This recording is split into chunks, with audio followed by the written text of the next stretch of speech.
नमस्कार, खबर समय जगत में आपका स्वागत है। मैं हर्षिता जौहरी। आई नजर डालते हैं देश प्रदेश से जुड़ी तमाम खबरों पर। भोपाल कुक्षी से 450 किलोमीटर की साइकिल यात्रा करते हुए सामाजिक कार्यकर्ता सोमेश्वर पाटीदार भोपाल पहुंचे। वह ज्ञापन के माध्यम से मुख्यमंत्री शिवराज सिंह चौहान को राजेंद्र सूरी सहकारिता बैंक के घोटाले संबंधित मामले से अवगत करवाकर खाताधारकों को तत्काल जमा राशि वापस देने की मांग कर रहे हैं। उन्होंने कहा कि धार जिले में 9 शाखाओं में संचालित श्री राजेंद्र सूरी सहकारिता मर्यादित बैंक, जिसमें आवर्ती जमा, बचत जमा, फिक्स डिपॉजिट योजना में लोगों ने अपनी मेहनत की राशि जमा करवाई है। अपनी जमा राशि निकालने के लिए लोग अब बैंक के चक्कर काट रहे हैं, लेकिन पैसा नहीं मिल पा रहा। इस बैंक पर FIR भी दर्ज हुई है, लेकिन बैंक पर अभी तक कोई कार्यवाही नहीं की गई। न्याय के लिए उन्होंने मुख्यमंत्री शिवराज सिंह चौहान का दरवाजा खटखटाया है। अब हम सभी क्या है, आप जैसे कई लोग हमसे मिले हैं, कई लोग जिनने पैसा जमा किया है, उन लोगों की सभी की बात को हम मुख्यमंत्री जी से कुक्षी से साइकिल यात्रा भोपाल पहुंचेंगे। भोपाल में सभी पीड़ित लोगों की, इसी तरह जो ये महिला बेटी है हमारे सामने रो रही है, इनकी पीड़ा अभी 3-4 महीनों से ज़्यादा बढ़ गई थी, क्योंकि लॉकडाउन की वजह से कई लोगों ने आर्थिक संकट का सामना किया है और सरकार ने कई लोगों को लाभ दिया है। तो इन लोगों को भी जमाकर्ताओं को राहत देनी चाहिए और तत्काल राशि सरकार द्वारा देना चाहिए, और जो संचालक और जो लोग हैं इसके दोषी, उन लोगों से कार्रवाई जारी रखते हुए वसूली की जानी चाहिए। लेकिन फिलहाल शासन अपने पास से सरकारी खजाने से इन लोगों को राशि देकर राहत दे, ऐसी हम मांग करेंगे मुख्यमंत्री शिवराज सिंह जी से, आप सभी लोगों की।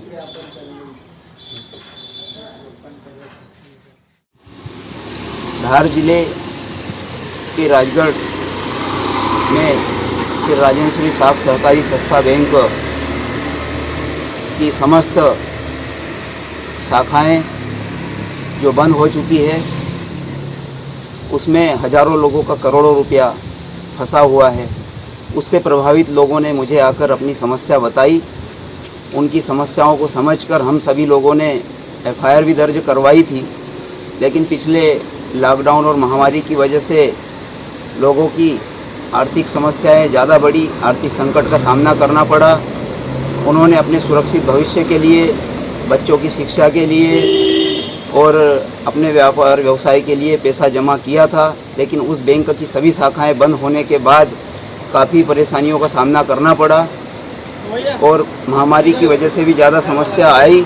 तो इसलिए मैं मुख्यमंत्री जी से 450 किलोमीटर साइकिल यात्रा करते हुए CM हाउस पहुंचा और यहाँ पर उन्हें अवगत कराना चाहता हूँ कि महामारी में काफ़ी लोग प्रभावित हुए हैं, परेशान हुए हैं। उन्हें आप तत्काल सरकारी खजाने से राहत देकर जो भी शासन की प्रक्रिया है उसे जारी रखें और इन्हें तत्काल राशि दें, ताकि इन प्रभावित लोगों की थोड़ा दुख दर्द कम हो सके। मैं रास्ते में जहाँ भी सारी शाखाओं से होते हुए साइकिल से आया, उन लोगों ने रोते गाते हुए मुझे अपनी पीड़ाएं बताई। उसी दर्द की, उन्हीं जनभावनाओं को मैं CM साहब के समक्ष मिलकर अवगत कराना चाहता हूं।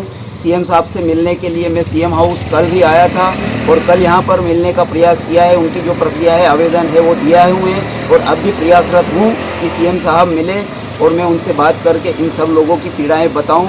अगर CM साहब से भी मैं संतोषप्रद जवाब नहीं मिलता है तो माननीय प्रधानमंत्री जी से भी इस पूरे मामले से अवगत कराऊंगा। सोमेश्वर पाटीदार। हम बात करने जा रहे हैं सोमेश्वर पाटीदार जी से, जो कि कुक्षी से भोपाल तक 450 किलोमीटर साइकिल यात्रा करके आए हैं। और इनका कहना है कि राजेंद्र सूरेश्वर जो बैंक है उसका कुछ मामला है। आइए हम बात करते हैं, क्या है मामला। धार जिले की कुक्षी से मैं 450 किलोमीटर चलकर भोपाल पहुंचा हूं। हमारे वहां पर श्री राजेंद्र सूरी साख संस्था बैंक है, उनकी 9 शाखाएं बंद हो चुकी है और उसमें हजारों लोगों का करोड़ों रुपया फंसा हुआ है। उस मामले में FIR दर्ज हुए हैं। पहले पीड़ित लोग मुझसे मिले, अभी महामारी की वजह से भी डबल आकर पीड़ित लोग मिले। उन्होंने मुझे बताया है कि महामारी की वजह से आर्थिक रूप से ज़्यादा संकट का सामना करना पड़ रहा है।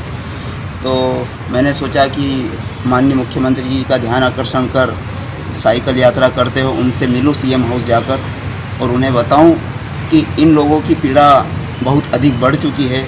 और जो शासन की कार्रवाई चल रही है उसे जारी रखे, लेकिन सरकारी खजाने से तत्काल इन लोगों को राहत देते हुए राशि प्रदान करें। अभी आप मुख्यमंत्री जी से मिलने की बात कर रहे हैं, क्या कुछ आश्वासन मुलाकात हुई या नहीं हुआ? मैं परसों से आया था और उन्हें सीएम हाउस जाकर आवेदन दिया है, ओएसडी से भी बात की है और वहाँ पर उन्होंने बताया है कि सूची में नाम डाल दिया गया है। जब भी ऐसा होगा मुलाकात का तो हम कॉल करेंगे। मेरी ओर से प्रयास जारी है। अगर प्रयास सफल होता है और हमें विश्वास है कि मुख्यमंत्री जी मिले और हम सभी लोगों की जो हज़ारों पीड़ित है उनका दर्द जो है वो बयां कितने लोग होंगे? कितने? 19,000 के लगभग लोग हैं। और मैं रास्ते में जैसे ही सभी शाखाओं से होते हुए आया, 9 शाखाएँ जो है, तो वहाँ पर मुझे रोते हुए लोग मिले और उन्होंने अपनी पीड़ा बयां की। जो आप बोल रहे हैं कि कितने लोग हैं? 19,000 लोग हैं। क्या व्यवसाय है इन लोगों का वहाँ पर? उन्होंने जो बैंक में पैसा जमा किया है, क्या व्यवसाय? उसमें कुछ गरीब किसान भी है, मजदूरी करने वाले लोग भी है, सभी प्रकार के लोग हैं, व्यापारी भी है, छोटे व्यापारी भी है, बड़े भी है, लेकिन ज़्यादातर जो छोटे वर्ग के लोग हैं उन लोगों के लिए ज़्यादा इस वक्त में महामारी के दौर में समस्या। लोग जाते हैं बैंक में, क्या कुछ आश्वासन मिलता है? उन्हें मना कर देते हैं और बैंकें तो बंद हो गई ना। 9 शाखाएँ थी, 9 शाखाएँ बंद हो चुकी है। एक शाखा में सरकार ने प्रशासक बिठाया, उनने खोल रखी है प्रधान कार्यालय को, लेकिन वहाँ पर देने का काम तो बंद है। जब देने का काम बंद है, लोग दे नहीं रहे हैं, तो वहाँ से जमा क्यों कर रहे हैं लोग? जब जमा अभी नहीं हो रहा है, जमा पहले किया था। और कब से बंद है ये बैंक? ये लगभग 2 साल हो चुके हैं। और उसके बाद एफआईआर भी दर्ज हुई है, ज्ञापन भी दिए हैं मुख्यमंत्री जी इन लोगों को, और विभिन्न प्रकार से हमने प्रयास पहले किए हैं, लोगों ने प्रयास किए हैं, लेकिन अब तक लोगों को कोई न्याय नहीं मिल पाया इसमें बराबर। और हम चाहते हैं कि मुख्यमंत्री जी इस ओर ध्यान दें। आने वाले समय में वहाँ पर उस क्षेत्र में उपचुनाव भी है, बदनावर क्षेत्र में, उसमें भी 3 शाखाएं आती है इनकी, तो वहाँ पर अगर इस पर ध्यान देंगे और लोगों को न्याय मिलेगा तो लोगों 2 साल से बैंक बंद है, शासन प्रशासन और जो कि प्रशासन है, क्या कुछ पुलिस प्रशासन उस पर कोई कार्रवाई क्यों नहीं कर पा रहा? क्या लगता है? कुछ लोगों को गिरफ्तार जरूर किया है उनने, लेकिन अभी काफ़ी लोग फरार भी है उसमें। और मूल उद्देश्य हमारा साइकिल यात्रा का ये है कि तत्काल रूप से लोगों को जो अभी आर्थिक रूप से परेशान है उन लोगों को कैसे लाभ मिले और उनकी पीड़ा दूर कैसे हो। बाकी शासन की कार्रवाई जो भी है वो चलती रहे, जारी रहे, उनके स्तर से करते रहें। लेकिन फिलहाल हमारे सामने ये संकट खड़ा है लोगों के सामने कि आर्थिक रूप से जो परेशानी उससे कैसे निपटा जाए। क्या लगता है मुख्यमंत्री जी आज जो आर्थिक रूप की बात कर रहे हैं, कैसे इसकी भरपाई करें?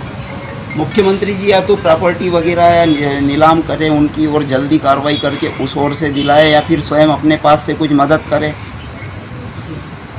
ठीक है, देखते हैं। आपको क्या लगता है कि आप मुलाकात करने आए हैं, क्या मुख्यमंत्री जी आपको आश्वासन दे पाएंगे या क्या कुछ कब तक कार्य? मुख्यमंत्री जी से मिलने के बाद यदि आश्वस्त नहीं किया, संतोषप्रद जवाब नहीं मिला, तो मैं माननीय प्रधानमंत्री जी के समक्ष भी जाऊंगा या इस और भी आगे कदम उठाऊंगा जिससे लोगों के प्रति न्याय मिल सके, लोगों के साथ न्याय हो सके। क्या आप प्रधानमंत्री जी से मिलने की बात कर रहे हैं, वहाँ पर भी आप क्या साइकिल यात्रा करके जाएंगे?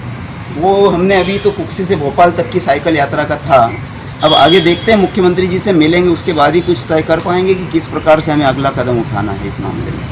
तो ये थे सोमेश्वर पाटीदार जी जो कि कुक्षी से भोपाल तक साइकिल यात्रा करके आए हैं, और उनका मानना है कि जो लोग गरीब लोग हैं जिनको बैंक में पैसा जमा है उसको मुख्यमंत्री जी न्याय दिलाएंगे और जल्द से जल्द उन लोग गरीबों लोगों को पैसा वापस होगा। कैमरामैन अमित के साथ शक्ति भारती, भोपाल। खबर समय जगत के लिए कैमरामैन अमन खान के साथ संवाददाता शक्ति Bharti, Bhopal. For latest news, subscribe to our channel and press the bell icon.